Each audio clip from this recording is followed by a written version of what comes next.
No, I'm not a writer. Okay.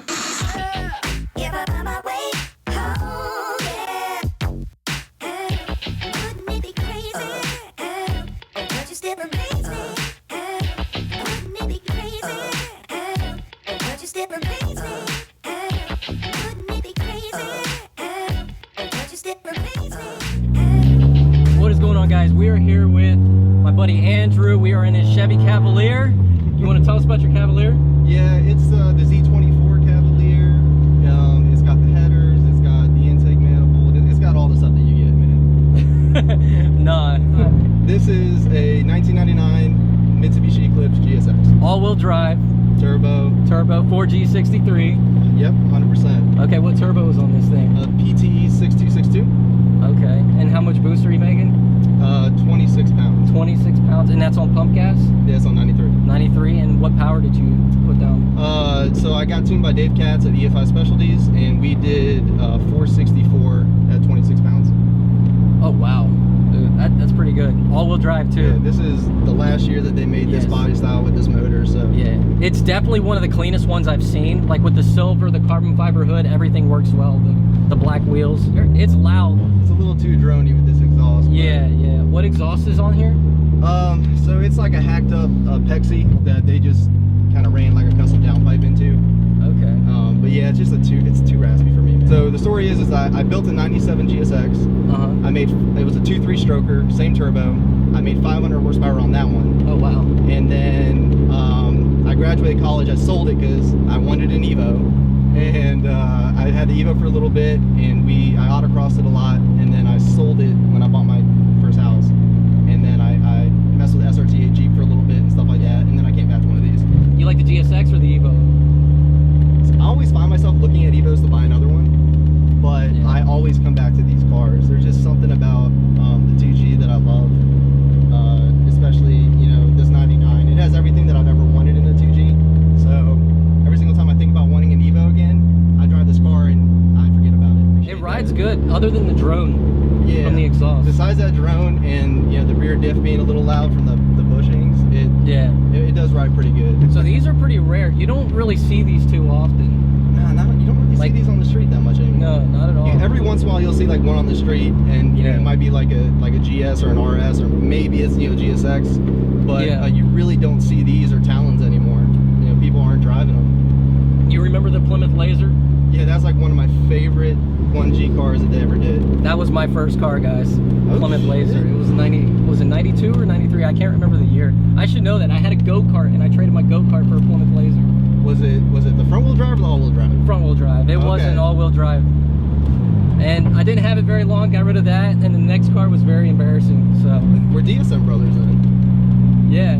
So, you know, you had a Plymouth, and I've had over 10 DSMs, so. And I had an EVO also. Oh, you did have an EVO, right? Mm-hmm. Exactly. I had an 03 EVO 8. I've had like everything. You know, Ray probably won't tell you, but I think he bought an EVO because I had an EVO. Oh yeah, I'm pretty sure. I lived down the street from him. Speaking of Ray, tell us about the time you let Ray beat you. The time I let Ray beat me? Yeah. Okay, so we were going to pick up my car from Dave Katz, and it's down in like Stafford. Mm-hmm. And we were coming back up 95 and like the 234 bypass, and we decided, you know, let's run it. You know, it's the first time I had my car back in a while, and he had just got his car back from being built. I think he only had like 2,000 or 3,000 miles on it. Uh-huh. And we literally just did pulls down the bypass like every couple of minutes, but and he would jump you every time. He would jump me every time. Okay. He won't tell you that, but he did. Once we get around this bend, I think there might be a little bit of a straightaway right here. Okay.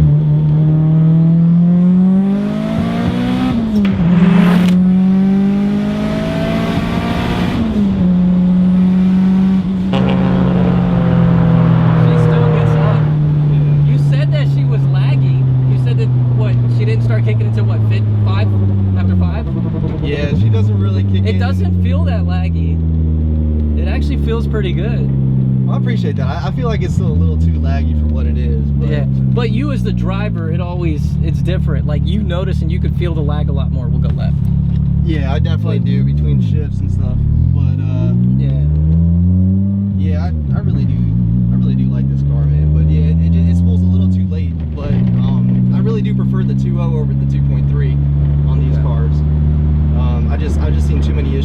body. It's just my 2.3 actually. Or if I had to ever build this block again, I would do like a D-stroked 2.1 or something like that, or like a long rod 2.0. So just like a high revving motor. What's your red line at now? I think it's like almost 8. Oh, go ahead. Can I hit it here? Yeah. Oh yeah.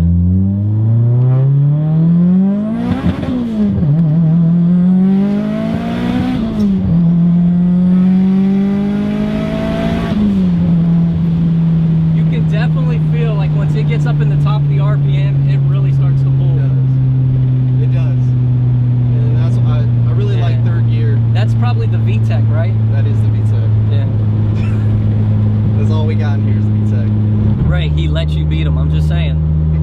Yeah, no, Ray admits that if we had a little bit longer room, then I would have ran him down. Yeah. Because he knows it. I can definitely feel like Ray's, like the initial punch is a lot harder. But this one, once you get up in the top of the RPM, you can feel that it just starts pulling harder.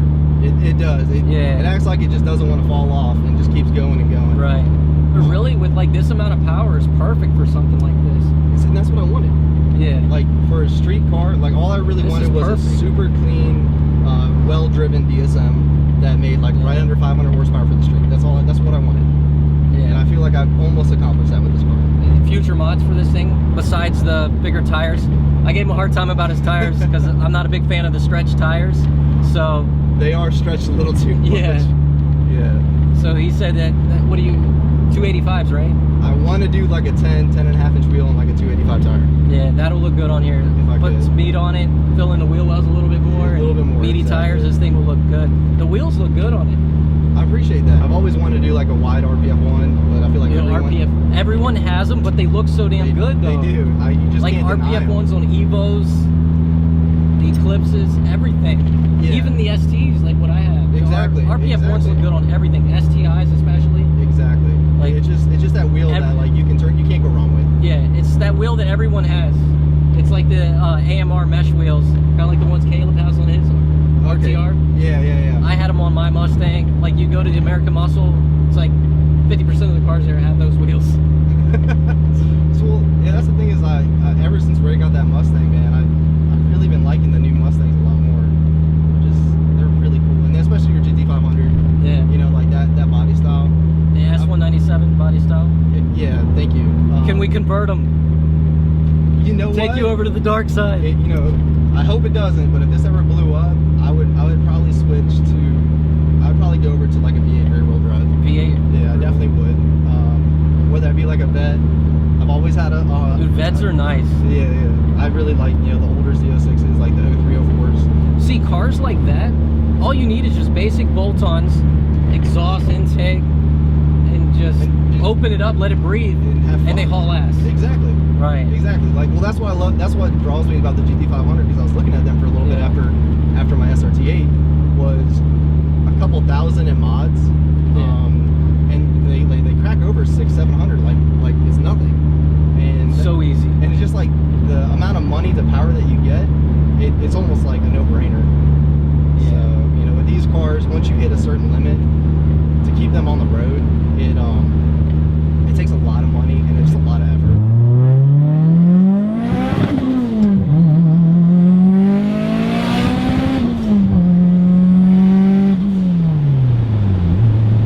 It sounds so good though getting on it. I don't really do it too much, but I love doing it when I do it. Yeah. Every once in a while, that first gear will lock me out if I hit that red line. But yeah. You have an aftermarket shifter in here? Or? Yeah, I have one of those the old B&Ms. They stopped making them like years ago for these cars. So. And then you've got a Sparco steering wheel. I do. Corbo seats. Yep. Love these seats actually. Yeah, you were talking about future mods, so I have a carbon hatch on the way in. Yep. There's a company out in California called Carbonetics, and they do a lot of like one-off stuff for the DSMs. A bunch of other cars too, but they started with DSMs. So they do like wide bodies, fender flares. They do like this crazy vented front hood. That's the hood that you have now. What hood is this? No, I don't have that hood. Okay. I wish I had that hood. I don't have that hood. But no, this is just a standard 2G hood that I put the RRE reverse hood vent in. Okay. Just to And you cut the hood and put that in yourself? I did. Oh, dude, that's pretty cool. I was